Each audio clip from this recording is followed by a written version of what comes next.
Christmas has passed and New Year is coming. How is your love life in 2019? And most importantly, how do you want your love life to unfold in 2020? There has been a lot of changes in my life since I came back to Vancouver, and I started to have conversations with people on a very specific topic that I've always been interested in: romantic relationships. How to find the right person and how to have that dream relationship that you always wanted. You know, everyone struggles in different aspects of their love life because everyone is in different stage of their journey. And I realized that a lot of painful mistakes I've made in the past are good lessons to be shared, so you don't have to live through some unnecessary memories like I have. In this video, I want to talk about getting the relationship and the person that makes you happy, because who wants to be in a miserable relationship?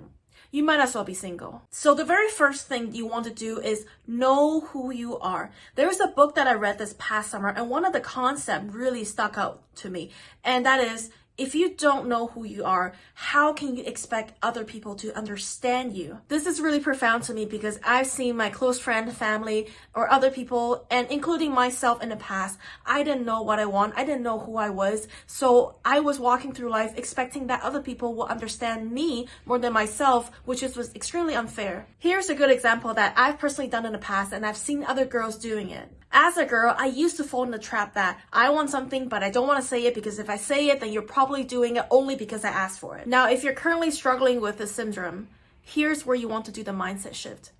There's nothing wrong to ask for what you want. You ask and you shall receive. If you find it difficult to make this mindset shift, here are some possible mental blocks that you have.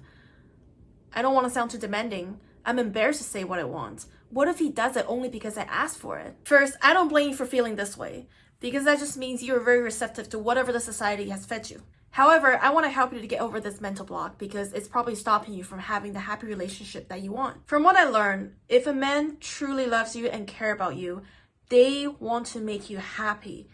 And what's the best way for them to make you happy is to learn about your like and dislike and your preference so they can do or get the things that you really want. Help them to treat you right. And here's another thing that I personally need to learn myself is the joy of receiving, to receive without feeling guilt. So again, there's nothing wrong to ask for what you want. But let me tell you what is wrong is not getting what you want because you never expressed what you wanted. Now, if you're really having trouble to get over this, here's a question that you can ask yourself. Is this really how I want to be in a relationship? Disappointment after disappointment, and waiting for that one-off chance that he guessed right. Just think about that. Remember, guys want to make you happy, so help them to help you.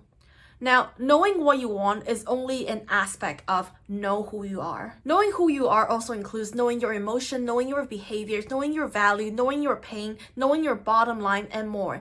Basically, have a deep understanding of who you are. Now, learning about yourself takes courage because it might take you to places that you don't want to go, and it might require you to drop your ego. But trust me, it's well worth it, not just finding the right relationship, but it will improve every other aspect of your life. So here are some things that I personally do to learn more about myself. Number one, thinking time. I sit down with a good question I crafted and I write them out. I answer them in the most truthful way possible. This is a good way to organize your own thoughts and also a chance to talk to yourself. The best part about thinking time is as you let your thought runs on the paper, you might just dig out something that you didn't even know it was there. Number two, self-reflect. I usually do this when something has triggered my emotion negatively because I want to know why this person, this thing that they say, or this incident that happened triggers me in such way. I usually explain it in a way that I'm peeling an onion. Onions has many different layers. And for me, each layer of the onion is a why. Why does certain things make me angry, for example? So the most outer layer, why am I feeling angry? Oh, because so-and-so say this. Okay, then why does so-and-so say this trigger me to be angry? And that's the next layer. So you get the idea. You keep asking yourself why and why. And eventually you get closer and closer to the center of the real issue. Number three, take a step back. Sometimes when you're too close up to a problem or issue, you really can't see the full picture. So take a step back, look at the incident, look at yourself from a third person perspective. And most likely when you do that, you'll realize oh, that's not really a big deal, or oh, I see that now. I didn't see that before, but I see it now. So these are the 3 things that I personally do to learn myself better. And once you know yourself on a deeper level, you will soon learn that if you like or dislike who you are.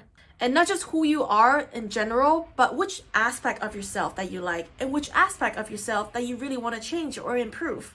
And I want to say that there is nothing wrong to feel dissatisfied with your current self, but there is everything wrong if you dislike who you are, but you don't do anything about it and play the victim card. So to take know who you are a step further, if there's something about you that you dislike about and you feel like because of this, you can never attract the right person or the right relationship that makes you happy, then ask yourself, who do you need to become in order to attract that dream person or dream relationship?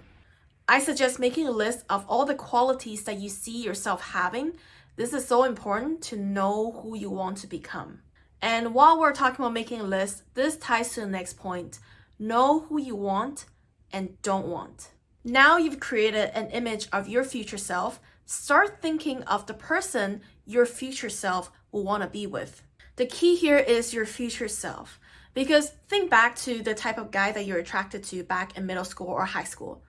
Would you date that same type of guy now? Probably not.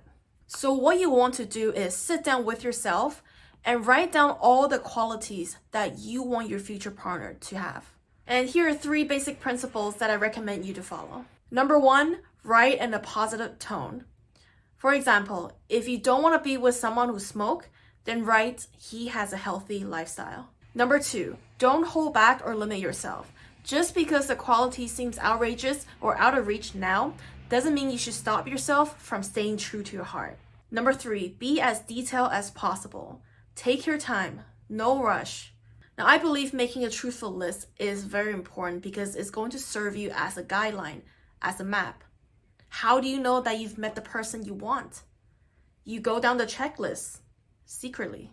The next thing you want to do is know what kind of relationship you want. What kind of dynamic do you want? What kind of interaction do you want? How often do you want to see them? How often do you want to be contacted? Do you like to stay indoor more or outdoor? Now, I'm not asking you to script out your entire relationship and have the other person to read out the script that you wrote.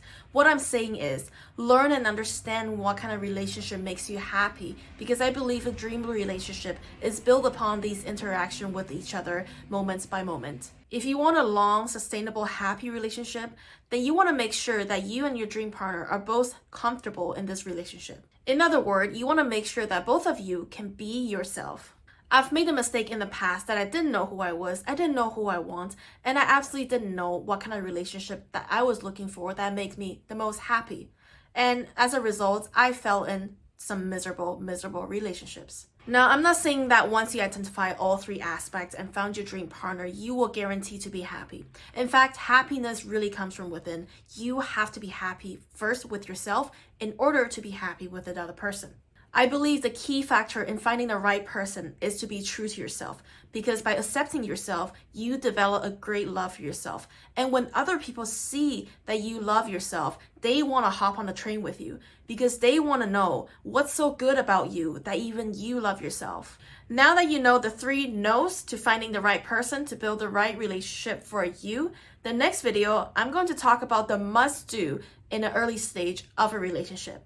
And if you want to follow my happy romance series, you know what to do. Subscribe and turn on the notification bell. And most importantly, let me know your thoughts, comment, question down below so I can really tailor my content to something that will help you to find the happy relationship that you're looking for. With that being said, I'll see you very soon.